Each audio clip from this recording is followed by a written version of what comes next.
विकास के दावों की असलियत क्या है?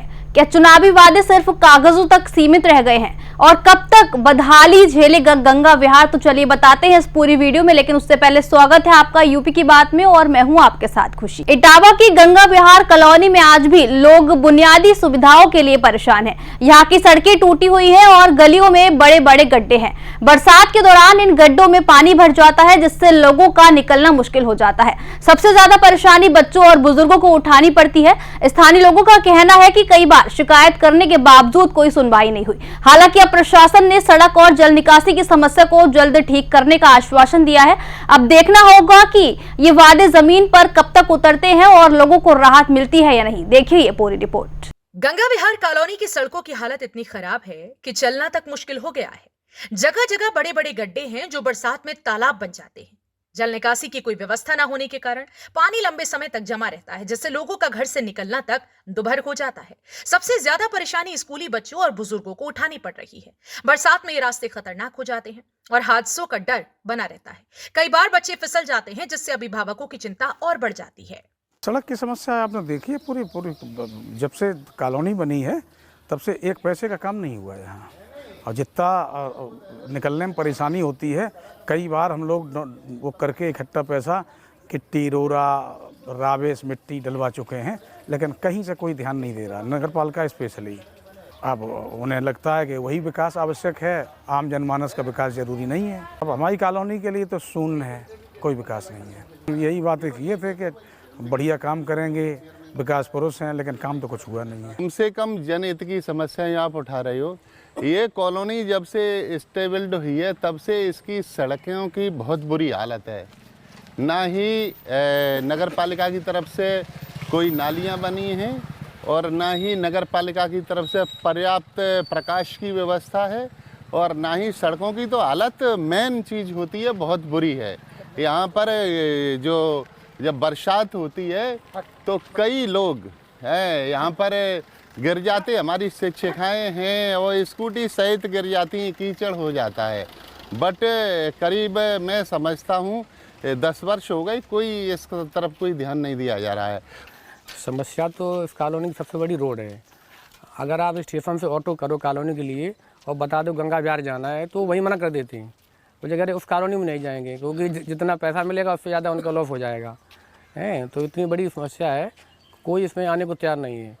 आप टू व्हीलर जाओ तो ये लगता है हो सकता है पीछे की सवारी गिर पड़े। मतलब इतने बड़े गड्ढे हैं, कारण क्या है कि कोई देखने नहीं आता है। ये कि सर यहाँ पर जो हमारी ये गलियाँ हैं नाम के लिए तो चौड़ी हैं, लेकिन यहाँ इतनी समस्या है तो बिल्कुल टूटी हुई है। और बारिश में तो ये समस्या हो जाती है, इतना पानी भर जाता है कि स्कूटी छोटी जो दोपहिया वाहन है वो तो निकलना मुश्किल होते हैं, फिसलती हैं और पानी भर जाता है जगह जगह। बहुत समस्या है इसमें। बरसात में इतनी दिक्कत हो जाती है कि निकलने में इतना गड्ढे हो गए रोड पे कि निकलने में बहुत दिक्कत आ रही है। वहाँ पहुँचने में ये लगता है कि अब वहाँ पहुँच गए तो हम जहाँ जा रहे हैं वहाँ पहुँच चुका हूँ।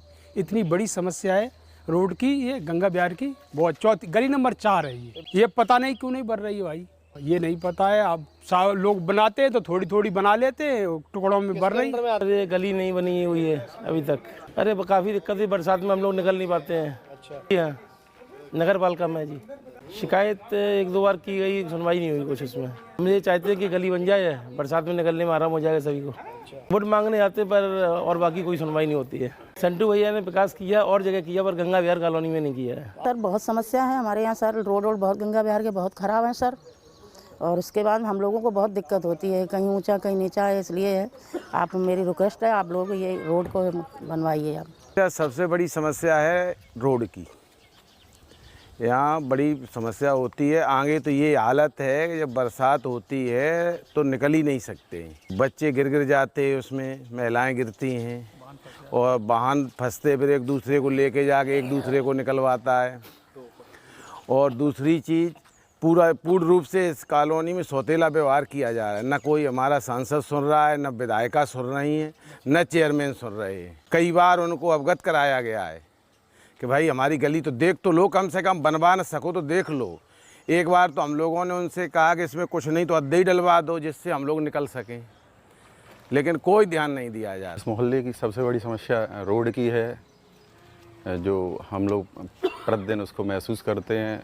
गाड़ी है, बाइक है, सभी समस्या आती है जो हम लोगों को प्रतिदिन के कार्यों में इसको बनना चाहिए। समस्या का समाधान तो शासन या प्रशासन स्तर से है, या तो नगर पालिका कराए इसको, जबकि हमारा ये नगर पालिका के अंतर्गत आता है, इसको कराना चाहिए। नगर पालिका की गाड़ी भी आती है हमारे यहाँ, उसके लिए कूड़ा करकट उठा के ले जाती है। इस काम के लिए भी तो करिए, इसको कराना चाहिए, होनी चाहिए। मेरे हिसाब से तो होना चाहिए इसको, की कार्रवाई कई बार की गई है, कोई सुनवाई अभी तक तो नहीं हुई है। सबसे मुख्य जो समस्या है वो सड़कों की समस्या है।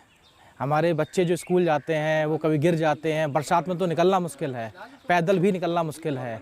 कभी माताजी गिर जाती हैं, कभी बाबा जी गिर जाते हैं, लेकिन शासन प्रशासन का बिल्कुल ध्यान नहीं है। यहाँ पे तमाम जनप्रतिनिधि इटावा में है, ठीक है, लेकिन उनको गंगा बिहार कॉलोनी से कोई मतलब नहीं है। कई बार ज्ञापन दिए नगर पालिका में, सब जगह, लेकिन यहाँ पे कोई आया तक नहीं। गंगा बिहार में सड़क की बड़ी समस्या है। हम जैसे विकलांग आदमी चलने में दिक्कत उठाते हैं, गिर जाते हैं, बच्चे भी परेशान हैं, तो ये सड़क जो है नितांत आवश्यक है। हाँ, तो जो है उच्च अधिकारी समझे इसको, हम लोग तो चाहते हैं। ये समस्या शुरू से बनी, शुरू से पहले बनी थी, सड़क जो है तो खड़ गई। रात में निकलना मुश्किल है, पैदल निकलना मुश्किल है, हम जैसे आदमी तो गिर जाते हैं। रोडों की समस्या है, ये सड़क बन जाए और तब सब ठीक हो जाए, क्योंकि जब बरसात होती है तो उसमें गड्ढे हो जाते हैं, पानी भरा रहता है, दिक्कत होती है बच्चों को जाने में। नहीं, शुरुआत से ही है, शुरुआत से ही है ये की है शिकायत, लेकिन कोई सुनवाई नहीं होती उसमें। आश्वासन दे देते हैं कि अभी होगी, लेकिन कोई काम नहीं हो रहा है। हम यही मांग करेंगे कि हमारी जो मतलब कॉलोनी की रोडें हैं वो अच्छी हो जाएं। असल में जो शहरों में जो अनियोजित विकास हो रहा है, इसका प्रमुख कारण है लोग प्लाटरों से ज़मीन खरीद ले रहे हैं, मूलभूत सुविधाएं वहाँ होती नहीं है। ऐसे बहुत से प्लाट हैं और धीरे धीरे हम लोग जैसे जैसे धनराशि उपलब्ध है और जैसे संसाधन होता है, बोर्ड से प्रस्ताव पास करके इसको हम लोग लगातार करा रहे हैं। अभी हमारे यहाँ से करीब बहुत से कामों के 20-25 कामों के प्रस्ताव अभी गए हैं जिलाधिकारी महोदय के यहाँ स्वीकृति के लिए। जैसे धनराशि उपलब्ध होगी फिर पुनः इसका नया प्रस्ताव करा करके भेजा जाएगा। ड्रेनेज की जो पिछले सालों से तो बहुत से हम लोगों ने प्रस्ताव इसमें लिया है ड्रेनेज के लिए। जैसे जैसे क्रम होता जाएगा, धनराशि उपलब्ध होती जाएगी, ड्रेनेज की समस्या धीरे धीरे उसको निराकरण किया जाएगा। बिल्कुल संज्ञान लिया जाएगा। और गंगा विहार ही नहीं, शहर के सभी ऐसे क्षेत्र जहाँ पे जल भरा हो रहा है या समस्या है, उसका निराकरण का प्रयास किया जाएगा संबंधित क्षेत्रीय सभासद के माध्यम से, और जो भी स्थानीय लोगों द्वारा सूचना देती है उस सूचना को संज्ञान लेते हुए कार्रवाई की जाएगी। स्थानीय लोगों ने नगरपालिका अध्यक्ष पर गंभीर आरोप लगाए हैं। उनका कहना है कि चुनाव के समय विकास के बड़े वादे किए गए थे, लेकिन जीत के बाद कॉलोनी की सुध नहीं ली गई। लोगों का आरोप है कि उनके साथ सौतेला व्यवहार किया जा रहा है। हालांकि अब प्रशासन की प्रतिक्रिया भी सामने आई है। नगरपालिका के अधिशासी अधिकारी संतोष मिश्रा ने कहा कि गंगा विहार कॉलोनी की समस्याओं को गंभीरता से लिया गया है। उन्होंने बताया कि सड़क निर्माण, जल निकासी और बाकी सुविधाओं के लिए प्रस्ताव तैयार किया जा रहा है और जल्द ही बजट पास कराकर के काम शुरू किया जाएगा। तो सवाल ये है कि क्या गंगा विहार कॉलोनी के लोगों को इस बार सच में राहत मिलेगी या फिर ये वादे भी सिर्फ कागजों तक ही सीमित रह जाएंगे। फिलहाल प्रशासन के आश्वासन के बाद लोगों की उम्मीद जरूर जगी है, लेकिन असली तस्वीर तब साफ होगी जब ये वादे जमीन पर उतरते नजर आएंगे। फिलहाल के लिए इस खबर में इतना ही। देखते रहिए यूपी की बात।